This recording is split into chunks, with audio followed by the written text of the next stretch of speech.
이 시간 하나님께서 우리가 주시는 말씀은요, 구약성경 사무엘상 22장 1절에서 2절까지 말씀과 이어서 시편 142편 1절에서 7절까지 말씀입니다. 성경은 두 군데니까요. 두 군데를 보시고, 사무엘상 22장은 446쪽에 있고요. 그 다음에 시편 142편은 905쪽에 있습니다. 제가 말씀을 먼저 봉독하겠습니다. 그러므로 다윗이 그곳을 떠나 아돌람 굴로 도망하며 그의 형제와 아버지의 온 집이 듣고 그리로 내려가서 그에게 이르렀고, 환난당한 모든 자와 빚진 모든 자와 마음이 원통한 자가 다 그에게로 모였고, 그는 그들의 우두머리가 되었는데 그와 함께 한 자가 400명 가량이었더라. 그 다음에 시편 142편 말씀입니다. 내가 소리내 여호와께 부르짖으며 소리내 여호와께 간구하는도다. 내가 내 원통함을 그의 앞에 토로하며 내 우환을 그의 앞에 진술하는도다. 내 영이 내 속에서 상할 때에도 주께서 내 길을 아셨나이다. 내가 가는 길에 그들이 나를 잡으려고 올무를 숨겼나이다. 오른쪽을 살펴보소서. 나를 아는 이도 없고 나의 피난처도 없고 내 영혼을 돌보는 이도 없나이다. 여호와여, 내가 주께 부르짖어 말하기를 주는 나의 피난처시요 살아있는 사람들의 땅에서 나의 분깃이라 하였나이다. 나의 부르짖음을 들으소서. 나는 심히 비천하니 나를 핍박하는 자들에게서 나를 건지소서. 그들이 나보다 강하니이다. 내 영혼을 옥에서 이끌어내사 주의 이름을 감사하게 하소서. 주께서 나에게 갚아주시리니 의인들이 나를 두루리다. 아멘. 할렐루야. 아멘. 자, 오늘 설교 제목은요, 동굴 속에서라는 제목입니다. 여러분, 동굴에 들어가 보신 적 있습니까? 동굴에요. 여러분이 가시면 동굴들은 뭐 다 대부분 이렇게 관광지에 있는 동굴이잖아요. 관광지 동굴은 들어가면 불빛도 많이 해놓고 해서 뭐 아름다운 동굴이죠. 환상적이죠. 그러나 동굴은요, 원래 동굴은 깜깜합니다. 무섭습니다. 그거에 가면 두려움이 생기고요, 공포가 생기고 죽음의 어떤 우리의 공포 속에 질리는 곳이 동굴이고, 그 시간에서 그곳에서는 한순간이라도 빨리 안전하게 동굴을 빠져나오기를 누구나 원하지 않습니까?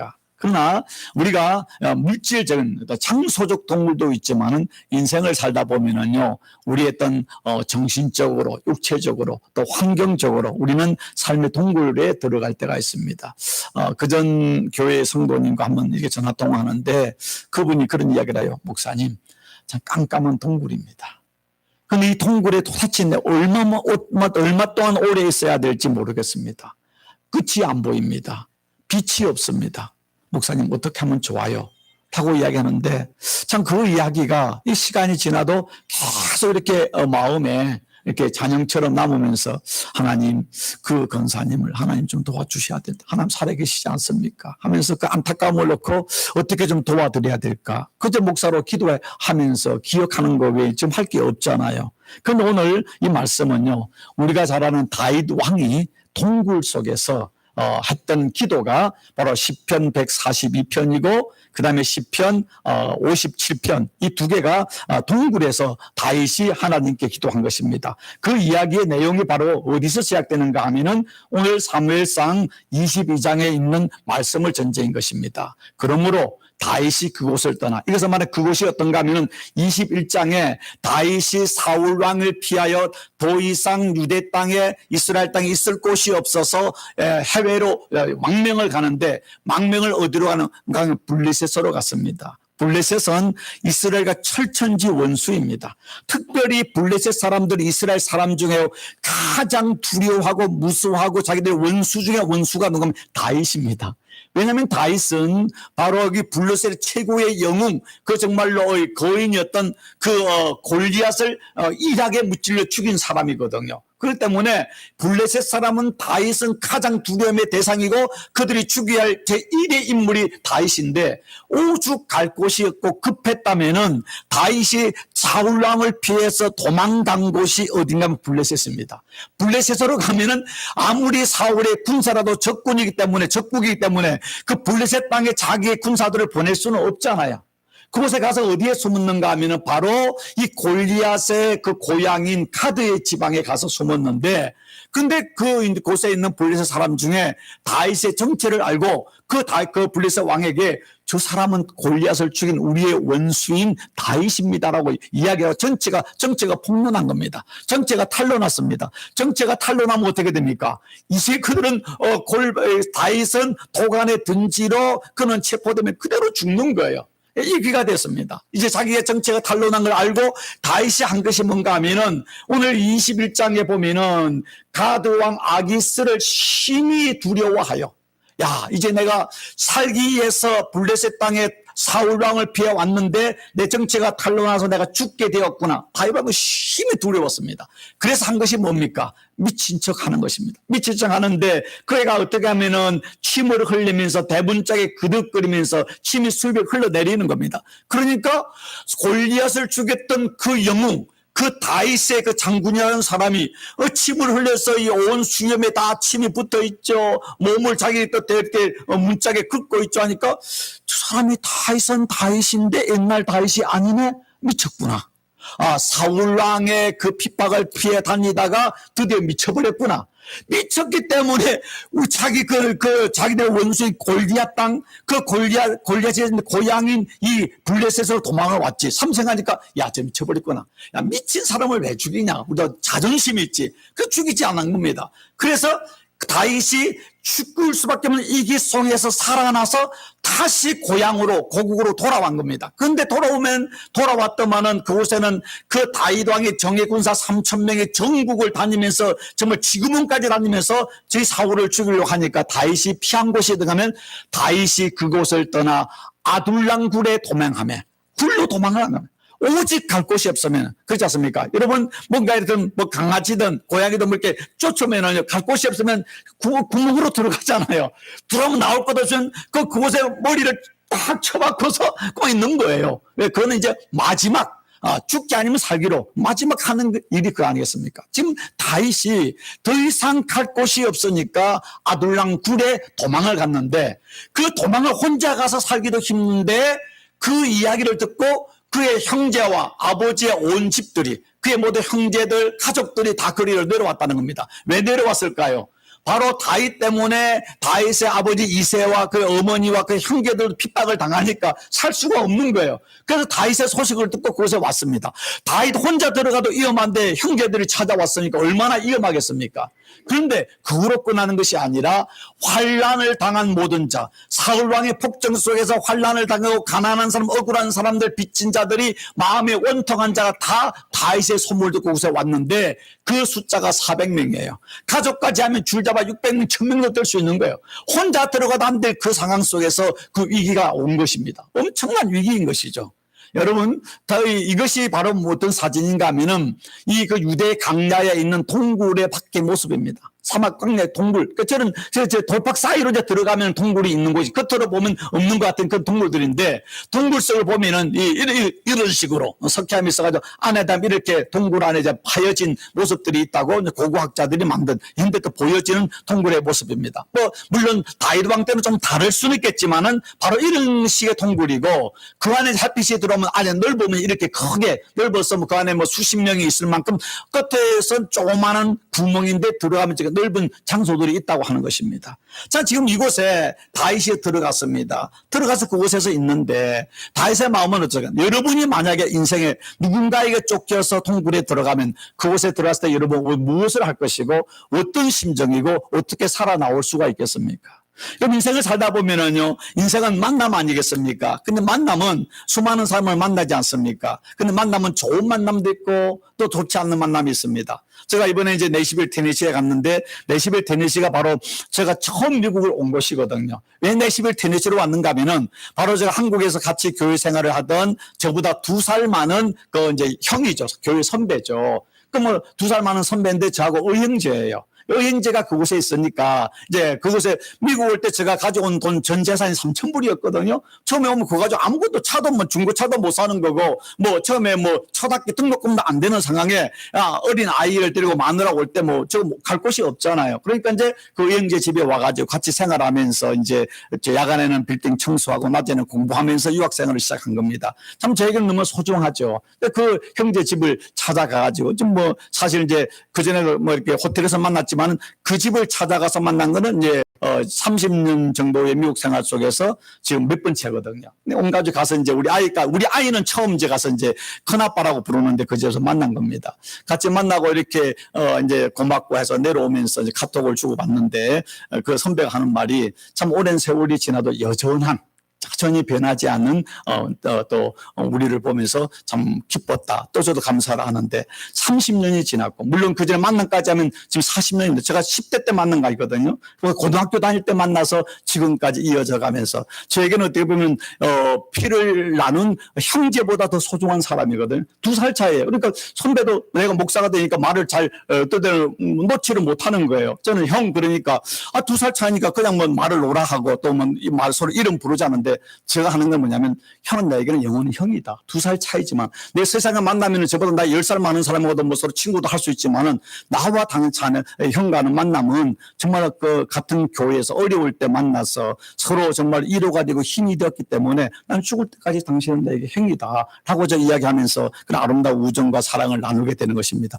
얼마나 그렇게 아름답습니까? 그런데 인생에 살다 보면 그런 사람보다는요 정말 우리 인생에 우리 마음에 고통을 주는 원수 같은 사람들이 참 많이 있잖아요. 그래서 보면은 사울에게는요 다윗은 정말로 은혜 중에 은혜인 사람 아닙니까? 블레셋에 의해서 골리앗에 완전히 나라가 망해서 왕의 목이 날아갈 수밖에 없는 이게 상황 속에 나라를 구했으면은 정말로 자기가 정말 은인 중에 은인으로 모셔야 되는데 시기와 질투 속에서 사이를 원수처럼 했잖아요. 그런데 인생 그렇게 살아갈 때 내가 저렇게 잘해줬는데 우리에게 원수같이 다가올 때가 많이 있지 않습니까? 심지어는 가족 중에도 그런 사람이 있을 수가 있습니다. 교회에 예수 믿으러 왔는데도 우리 인생에요 원수 같은 사람이 교회 안에 있을 수 있어요. 그 사람 때문에 교회 나가고 싶지 않을 수도 있습니다. 그것 때문에 교회를 옮기는 사람이 있습니다. 그러나 기억하십시오. 그런 사람이 있어서 그 사람 때문에 교회를 옮긴다고, 그 사람 때문에 이사를 간다고, 그 사람 때문에 직장을 옮긴다고 문제가 해결되던가요? 더 악하고 더 그런 사람들이 무대 위로 다가오죠. 그래서 문제는 우리 인생에요 정말 아름다운 사람도 있지만 그렇지 못한 사람이 있는데 그렇지 못한 원수 같은 사람들이 우리 인생을 살아갈 때요 때로는 우리의 영혼의 스승이 되는 것입니다. 그 사람 때문에 내 자존심이, 그 사람 때문에 내 안에는 교만함이 무너지고 깎여져서 내가 더욱더 아름다운 사람으로 만들어지는 것입니다. 어떻게 보면 여기서 말할 때요 다윗에게서 있어서는 이 사울 왕이라는 사람은 원수 중에 원수 같은 사람이지만 다윗이 하나님의 마음에 합한 자가 되고 이대는 왕이 되고 하나님의 충성스러운 신실한 종이 되는 데서는 사울이라는 사람이 없었으면 안 된 것입니다.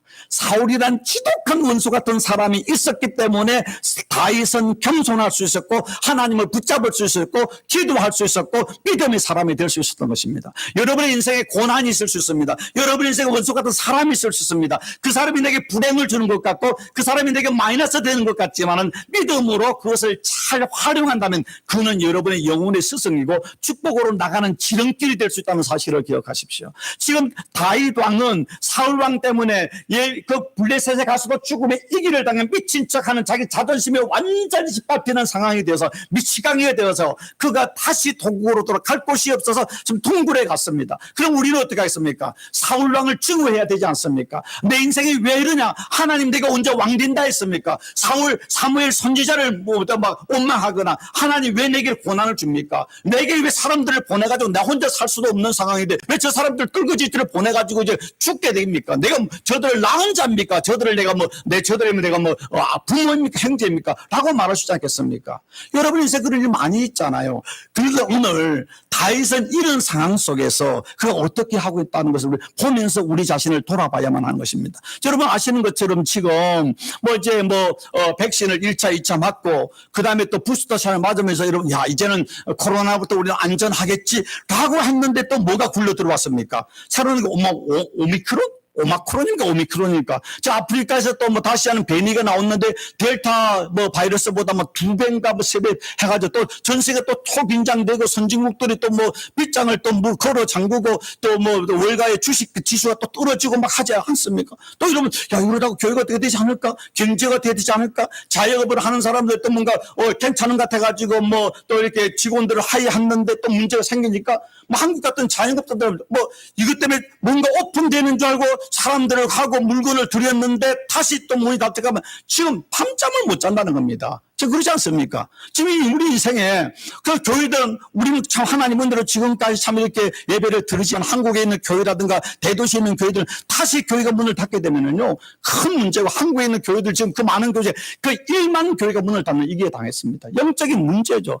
여러분 목회자들이요 더 이상 교회가 어떤 서포트를 못해가지고 나가서 다른 이중직을 일을 하는 사람들은 많이 생기지 않습니까? 지금 우리 영적으로 환경적으로 정신적으로 육체적으로 우리는 모두가 우리는 이 밝은 빛 앞에 있지만은 우리 마음은 지금 깜깜한 동굴 속에 있는 것 같아요. 그러면서 어떻게 살 것인가? 하나님이 살아있는가? 하나님이 없는 건가? 하나님이 죽었는가? 하나님은 코로나 바이러스 하나 잡아주지 못하는가? 하면서 두려움과 염려 속에 살 수 있는 것입니다. 근데 우리가 지금 누구나 또 여러분 뭐 바이러스 문제는 아닐지라도 나이가 들면서 온몸이 아파오고 몸 힘은 약해지고요. 선배를 만났는데 나이가 2-3번의 차이 나는데 너무 일을 열심히 하다 보니까 보니까 70, 80대 노인네 같아.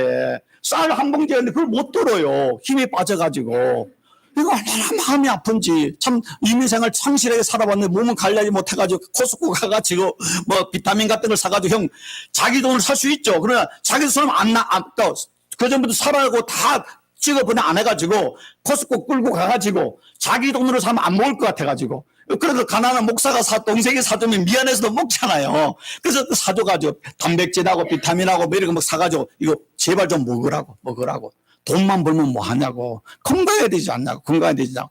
그러면 참 보니까 이제 나이가 60대 초반인데 허리는 부서지고 머리는 하얘져가지고 힘이 없는 거 보니까요.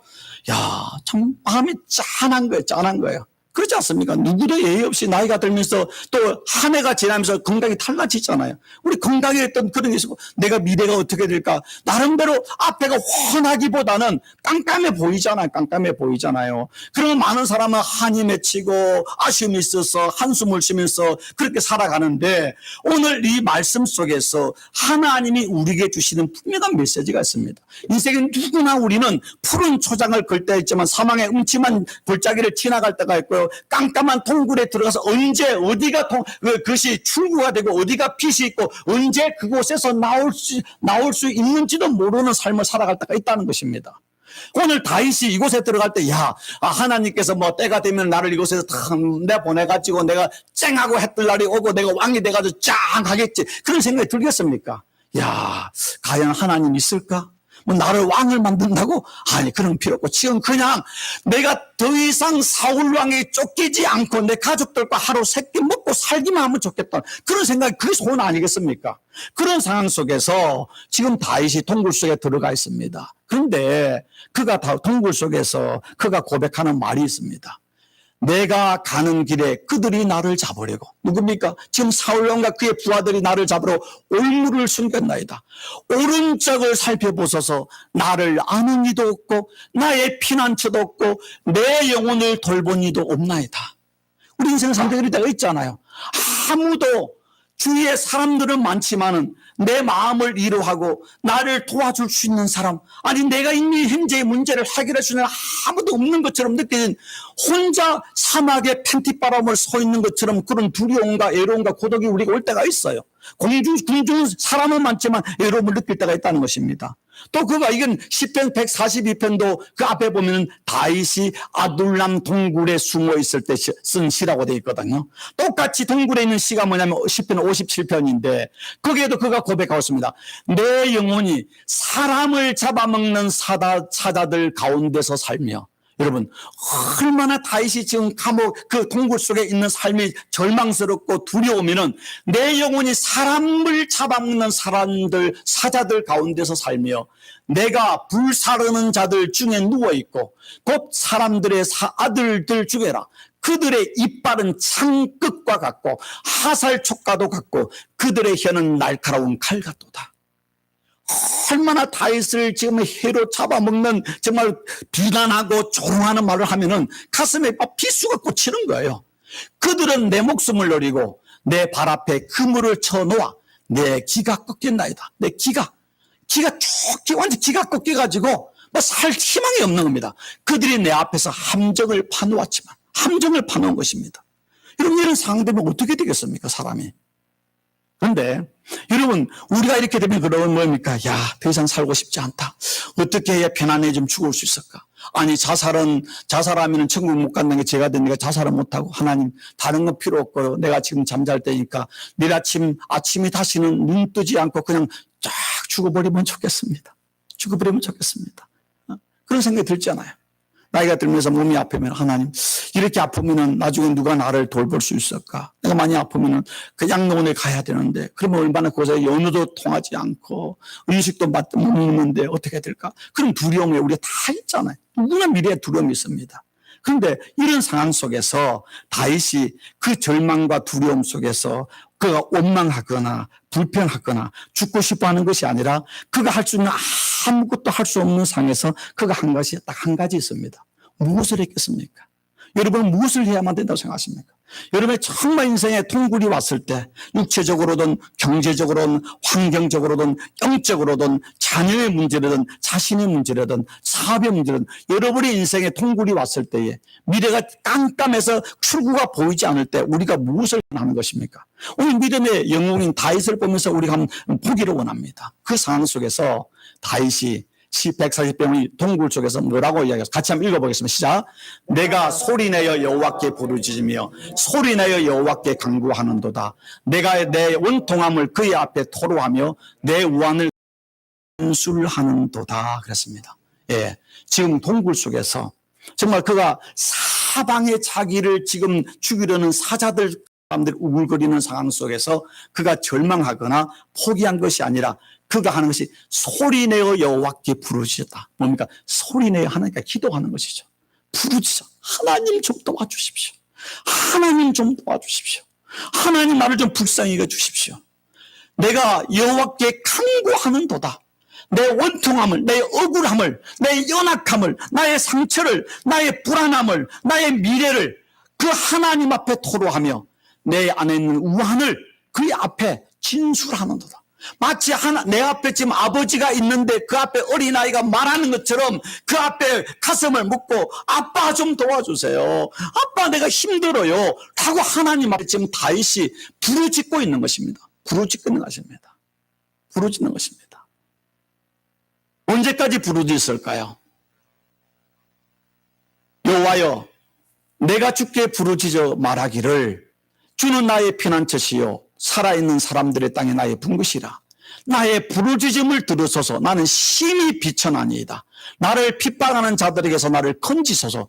그들은 나보다 강하나이다 라고 이야기하고 이렇게 하나님께 부르짖으니 하나님만이 나의 피난처이시고 나의 유업이시고 나의 전능자임을 고백하면서 언제까지 부르짖는가 하면은 자 같이 하나님이여 내게 은혜를 베푸소서. 내게 은혜를 베푸소서. 내 영혼이 주께 피하되 주의 날개 그늘 아래에서 이 재앙들이 지나가지 피하리이다.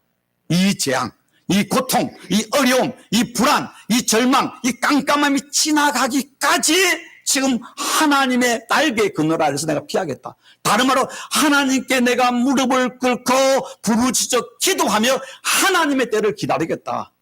그러면서 하나님의 내게 은혜를 베푸소서.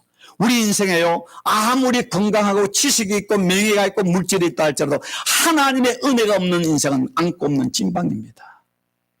내가 좀 연약하고 내가 좀 가난하고 내가 좀 비천하고 내가 여러 가지 환경적으로 어려울지라도 하나님의 은혜가 우리 안에 임하면은요, 바울이 그 마지막 로마 감옥에서 그가 빌립보 감옥에서 죽음을 앞에 두고 채찍을 받고 체크가 족쇄에 차였을지라도 하나님의 은혜가 임하니까 찬송을 하잖아요. 하나님의 은혜가 임하니까 소망을 가지잖아요.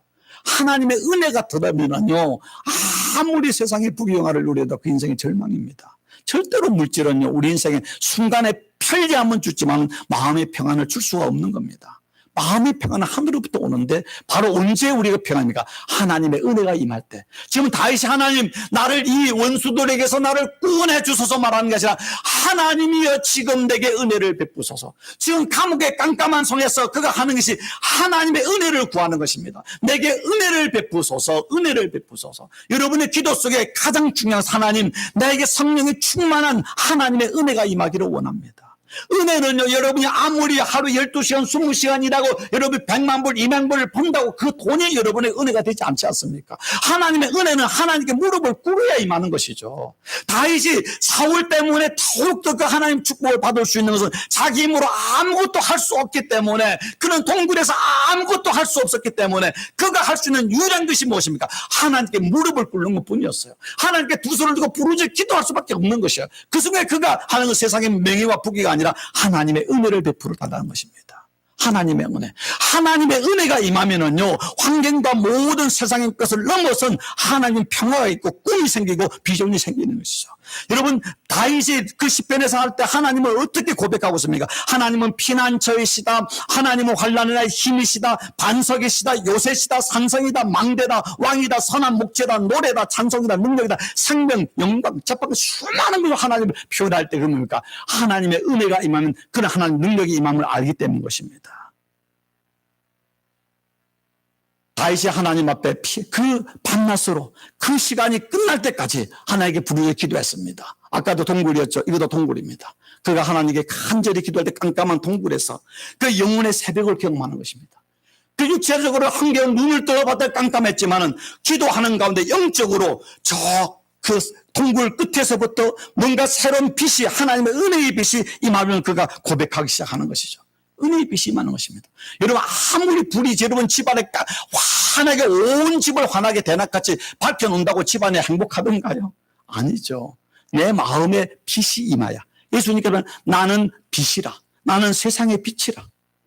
빛이 있어 빛이 아니라 하나님의 진리의 빛이 우리 심령 속에 임할 때는 깜깜한 밤을 지나간다 할지라도 우리는 태양처럼 행복한 삶을 살 수 있는 것이고, 아무리 태양 속에 살아가도요, 여러분 내 안에 진리의 빛이 없으면은요, 여러분 어떻습니까? 정신적으로 사람이 우울해지거나 아니면은 어떤 그 염세적으로 부정적으로 된 사람들은요, 낮에 태양을 보기를 두려워합니다.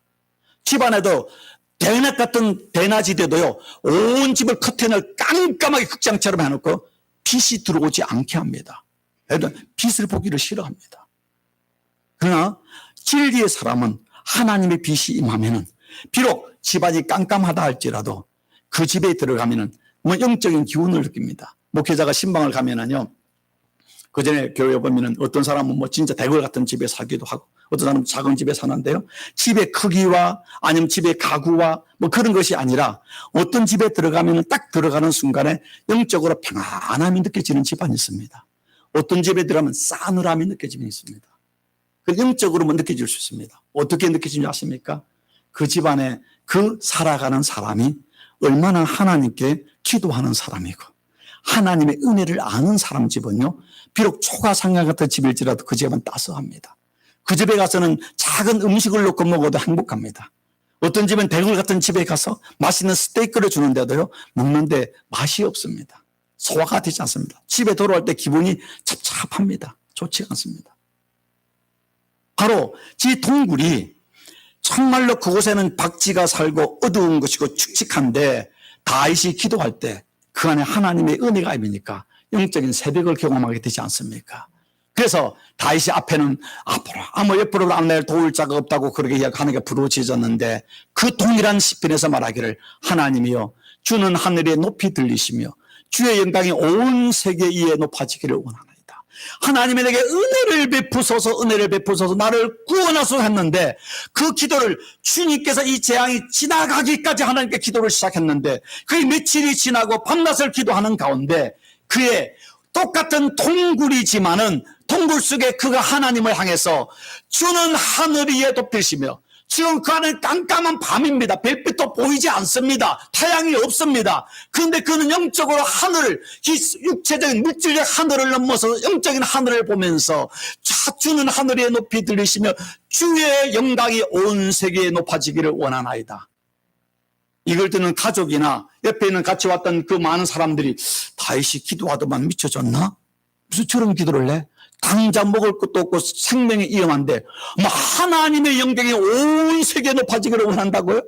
하나님이여, 내 마음이 확정되었고 내 마음이 확정되었으니 내가 노래하고 내가 찬송하리이다.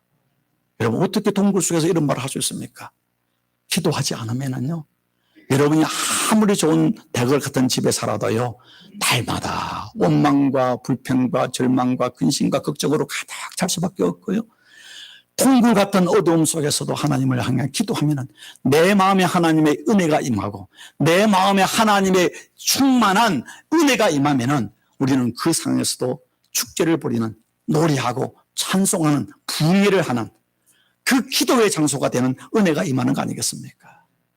또 그가 이야기하고 있습니다. 너무나 유명한, 같이 읽습니다. 시작. 내 영광아 깰지어다, 비파야 수고마 깰지어다, 내가 새벽을 깨우리라. 주야, 내가 만민 중에 주께 감사하며 문나라 중에서 주를 찬송하리이다. 지난주 우리 추수감사절 지났습니다. 인생이 행복하고 뭔가 내 뜻대로 되어서 감사하는 건 당연한 거 아니겠습니까? 근데요, 그럼에도 불구하고 정말로 절망 속에, 연약함 속에, 내 인생의 지금 비참함 속에서도 우리가 감사는 이대한 거 아니겠습니까? 지금 다윗은요, 그 감옥에서, 그 동굴 속에서 내가 새벽을 깨우리로다. 자기 인생의 새벽만 아니라 사울 왕 때문에 나라가 절망 속에 빠지고 고통하고 어둠의 한 이 시대에 하나님의 종으로 이 시대에 하나님의 새벽을 깨우리로다. 그러면서 그는 만민 중에 주께, 지금 그 상황 내가 만민 중에 하나님께 감사하고 문나라 중에 주를 찬송하리이다. 근데 어떻게 됐습니까? 다윗은요, 메시아의 조상이 되어서 정말로 다윗과 그의 후손을 통해서 만민이 주를 찬송하고 만민이 주께 감사하는 이대한 일을 이루어가지 않았습니까? 이대한 일을 하지 않습니까? 성경을 봐보십시오. 성경에 보면은요, 가장 많이 구약에 인용된 사람은, 신약에 인용된 사람이 바로 다윗 왕 아닙니까? 다윗 왕 아닙니까? 가장 서방 세계에서 이름 중에 남자애들 제일 많이 불려지는 이름이 누굽니까? 바로 데이빗 아닙니까? 하나님의 마음에 합한 자가 되었습니다. 그럴 수 있었던 이유는 뭐냐면은 그가 대단한 능력이 있고 머리가 좋아서가 아니라 그는 정말 절망적인 그 감옥과 같은 그 동굴 속에서 절망하거나 원망하거나 포기한 것이 아니라 인간의 능력과 환경과 조건과 지식과 경험을 넘어서서 전능하신 하나님께 무릎을 꿇고 하나님께 부르짖어 기도했기 때문입니다. 그리고 하나님이 주시는 그 은혜를 경험하고 비록 깜깜한 환경이 바뀌지 않을지라도 내가 새벽을 깨우리로다 라고 작정하며 그가 하나님께 감사하고 그가 하나님께 기도해 하나님을 찬송할 때 하나님께서 기도를 기적을 만들지 않는다. 기적을 만드는 것입니다. 그래서 하나님께서 말씀하시기를, 주님께서 말씀해 기도 외에는 이런 이유가 나갈 수 없느니라 분명히 말하지 않았습니까? 근데 여러분 정말 우리 교회 기도 열심히 합니까? 부족해요. 아주 부족해요. 정말 우리 교회가 이 지역에 복음으로 희망을 주기를 원하십니까? 정말 우리가 하나님 앞에 부르짖어 기도합니까? 정말 기도하셔야 됩니다. 여러분의 인생을 위해서, 여러분의 자녀들을 위해서, 여러분의 미래를 위해서 정말 이 교회가 이 지역의 one of them, 정말 많은 교회 중에 한 그런 교회가 아니라 하나님이 원하시는 그런 교회가 되기를 위해서 여러분 기도하지 않고는 절대 그런 기적이 일어나지 않습니다. 건물이 더 커질 수도 있을지도 모르고 헌금은 좀 더 나올지는 모르지만 하나님의 영광을 만드는, 하나님의 새벽을 깨우는 교회는 절대 될 수 없습니다. 기도해야만 하는 것입니다. 지난주 우리가 설교 혹시 앞지 설교도 뭡니까? 다니엘이 어떻게 했습니까? 그 다리오 왕에 의해서 조서에 임금의 도장이 찍혀서 30일 안에 누구든지 왕비의 누구에게 무릎을 꿇거나 기도하는 자에게는 사자굴에 들어간다는 사실을 알고도 그가 어떻게 되고 전에 행하던 대로 하루에 3번 자기 집 다락방에 올라가서 예루살렘의 창문을 열고 무릎을 꿇고 하나님께 감사의 기도를 드렸습니다. 그 순간만이 아니라 전에 행하던 대로. 여러분 믿음이 뭔지 아십니까? 믿음의 성숙은 여러분의 거룩한 믿음의 영적인 습관을 만들어 가는 것입니다. 여러분의 영적인 습관의 가장 중요한 게 뭔지 아십니까? 기도의 습관입니다. 예수님은 하나님의 전능한 하나님이심에도 불구하고 이 땅에 오셔서 어떻게 했습니까? 감람산의 마지막 날 기도하러 갈 때도 그날이기 때문에 기도한 것이 아니라 습관을 따라 전능하신 예수님까지도 마지막 그 체포되기 전에 습관을 따라 거룩한 기도의 습관을 따라 그곳에 가서 기도하셨습니다. 십자가상의 마지막 죽는 순간에도 기도하셨습니다. 지금도 하나님 보좌 우편에서 우리를 기도하고 있습니다. 여러분이 기도하지 않는데도 믿음으로 산다는 것은 여러분이 잘나서가 아니라 여러분의 부모란 누군가가 여러분을 기도한 것도 있지만은 여러분 안에 계시는 성령께서 말할 수 없는 탄식으로 여러분을 기도하고 있고 하나님 보좌 우편에서 기도하시는 주님의 기도 때문에 지금 살아가는 것이지 여러분이 잘나서 산다고 착각하지 마십시오. 저 또한 그렇습니다. 제가 새벽에 나와서 1시간 기도한다고 그것 때문에 제가 웃기는 소리 하지 마십시오. 우리는 기도가요. 우리의 기도는 우리가 무엇을 기도할지도 모르고 하는 우리의 기도의 99%는 쓰레기입니다. 죄송하지만 그래도 그 기도를 보시고 우리 주님께서 우리 성령께서 기도하시고 하나님 아버지가 그 기도를 들으시고 우리를 궁절로 은혜로 인도하셔서 지금도 살아가는 거 아니겠습니까? 여러분 우리 교회가 2022년을 맞이하면서 지금 우리 교회가 하나님의 기뻐하는 교회가 되고 우리 인생의 새벽이 오기를 원하고 정말 우리가 믿음으로 승리하기를 원한다면은 다른 그 무엇보다도 다니엘이 정해진 시간에 정해진 장소에서 정해진 기도를 드렸처럼 기도가 여러분의 삶의 프라이오리티 중심이 되지 않으면 절대 되지 않습니다. 돈은 더 벌 수 있습니다. 더 건강할 수 있습니다. 세상에 명예는 가질지 모르지만 여러분의 인생의 새벽은 오지 않습니다. 여러분의 가정과 우리 교회와 이 시대의 새벽을 깨울 수는 없습니다. 여러분의 영적인 동굴에 깜깜한 그곳에 빛이 임할 수는 없습니다. 빛이 임하기 위해서는 기도해야만 기적이 일어나는 것입니다. 여러분 그러기 위해서는요 다른 것보다 우리 교회가 기도를 회복해야 됩니다. 그냥 묵상으로 하는 기도도 소중하지만은 자기 영혼을 넣고 우리 교회 연약함을 넣고 이 시대의 문제를 넣고 코로나를 넣고 하나님 우리를 좀 불쌍히 해 주시옵소서. 우리를 구원해 주시옵소서. 하나님의 은혜가 우리에게 임하기를 원합니다. 그 동굴에서 다윗이 기도함처럼 우리가 기도할 때에 그 절망의 자리가 그 동굴에 하나님의 빛이 임하면 기도의 장소가 되고 기적의 장소가 될 때에 우리는 하나님의 영광을 드러내고 그 동굴 속에 갇혀있던 다윗을 하나님이 들어서 하나님께서 위대한 왕으로 삼으시고 다윗의 그 조상의 자손 속에서 메시아가 오게 하고 온 구원의 열매를 맺어가지 않습니까? 똑같습니다. 오늘 우리의 능력은 약하고 우리는 나이가 들고 우리는 비천하지만 기도하면 하나님이 우리를 들어서 우리의 세대를 우리 자녀들을 들어서 하나님 이 시대에 하나님의 영광을 드러내며 하나님의 놀라운 기적들을 일으킬 것입니다. 설교를 듣는 자가 복 있는 것이 아니라 듣고 그 말씀대로 행하는 자가 복이 있다고 요한계시록에 이야기하고 있습니다. 오늘 이 기도, 이 설교가 여러분의 마음에 뭔가를 준다면은 여러분 기도하는 교회가 되고 새벽을 깨우는 교회, 할 수 있으면 새벽에 나와서 하나님께 가장 첫 시간을 다윗도 그렇고 예수님도 그렇고 제자들로 하루에 3번, 하루에 5번 처음에 시작하면서 그다음에 점심때, 저녁때 최소한 3번은 기도했죠. 지금도 여러분 이슬람들, 알라를 믿는 이슬람들은 어떤지 아십니까? 하루에 5번을 기도합니다. 여러분 그런 거 보셨습니까? 자동차를 타고 크로스 컨트롤 하다 보면은요 레스트 에리아 갔는데 조그마한 양탄지를 하나 깔고 기도하는 무슬림들을 보신 적 있습니까?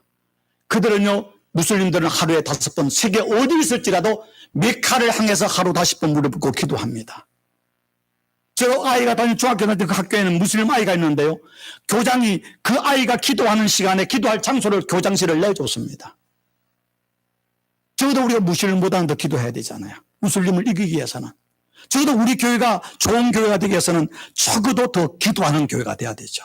교회를 위해서, 여러분의 영혼을 위해서 정말로 정해진 시간에 정해진 장소에서 하나님께 간절히 기도하는 거룩한 습관이 회복될 때 우리 인생의 어둠은 사라지고 하나님은 찬란한 구원의 은혜의 새벽이 오는 것을 기억하시고 여러분의 기도의 동굴이 여러분의 기적의 장소가 되는 거룩한 은혜가 출발이 일어나는 성도가 되기를 주의 이름으로 축원합니다.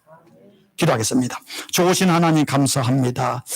다윗을 통해서 다시 한번 우리의 신앙을 점검하기를 원합니다.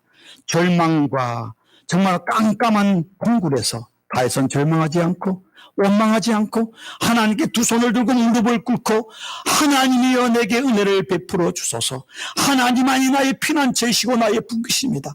이 재앙이 지나가기까지 하나님께 기도하리이다가 고백하는 가운데 비록 깜깜한 동굴이지만은 그는 하나님의 진리의 새벽의 빛을 발견하고 하나님을 찬양하며 만민 중에 주의 이름이 높여지기를 하나님 영광을 찬양하는 가운데 그를 통해 그의 자손을 통해 온 인류의 메시아가 오고 구원의 역사를 이루가는 찬란한 새벽의 기적을 허락하신 주님, 우리에게도 기도의 거룩한 습관을 회복하여서 정해진 시간에 정해진 장소에서 우리의 그 어떤 환경 속에서 우리의 의지를 우리의 환경을 넘어서서 하나님께 기도로 승리하는 기도의 기적을 일으킨 거룩한 성도와 교회가 되어서 복음으로 시대의 희망을 전하며 이 시대의 복음의 새벽을 깨우는 거룩한 교회와 성도 되는 복을 도하여 주옵소서. 예수 그리스도 이름으로 기도드리옵나이다.